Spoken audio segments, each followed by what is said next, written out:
Hello అండి, simple and tasty paneer recipe ఎలా చేయాలో చూసేద్దాం. ముందుగా ఒక మిక్సీ జార్లో అల్లం, వెల్లుల్లి, దాల్చిన చెక్క, లవంగాలు, ఒక పెద్ద ఇలాచి, ఒక చిన్న ఇలాచి, 2 పెద్ద సైజు టమాటాలు ఇవన్నీ బాగా మిక్సీ పట్టుకొని ఉంచుకోవాలి.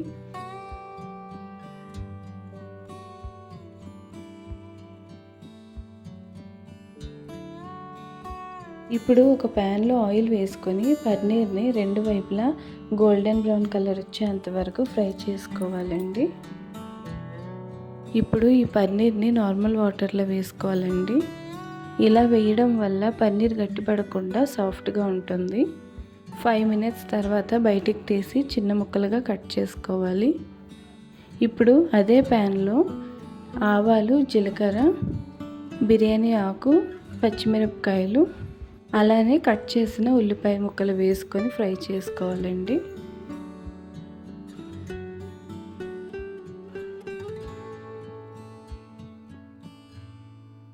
ఇలా గోల్డెన్ బ్రౌన్ వచ్చేంత వరకు ఫ్రై చేసుకోవాలి.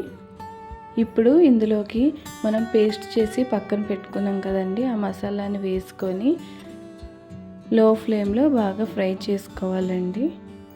మసాలా బాగా ఫ్రై అయ్యి ఇలా ఆయిల్ పైకి తేలినప్పుడు పసుపు, ఉప్పు, కారం, ధనియాల పొడి మన టేస్ట్కి తగినంత వేసుకోవాలి. ఇవన్నీ కలిసేటట్టు ఒకసారి కలుపుకొని అందులోకి కొద్దిగా వాటర్ వేసుకోవాలి.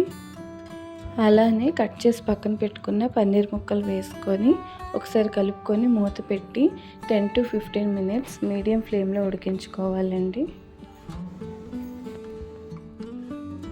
ఈ వీడియో మొత్తం చూశాక ఈ రెసిపీ మీకు నచ్చినట్టయితే ఒక లైక్ చేసి సబ్స్క్రైబ్ చేయండి. ప్లీజ్ కొంచెం సపోర్ట్ చేయండి. ఇక్కడ కనిపిస్తున్నట్టు ఆయిల్ పైకి తేలిందంటే కర్రీ రెడీ అయిపోయిందని అర్థం అండి. లాస్ట్లో కొంచెం కొత్తిమీర వేసుకొని స్టవ్ ఆఫ్ చేసుకోవాలి. అంతే అండి, చాలా టేస్టీ అయిన పన్నీర్ మసాలా రెసిపీ రెడీ అయిపోయింది.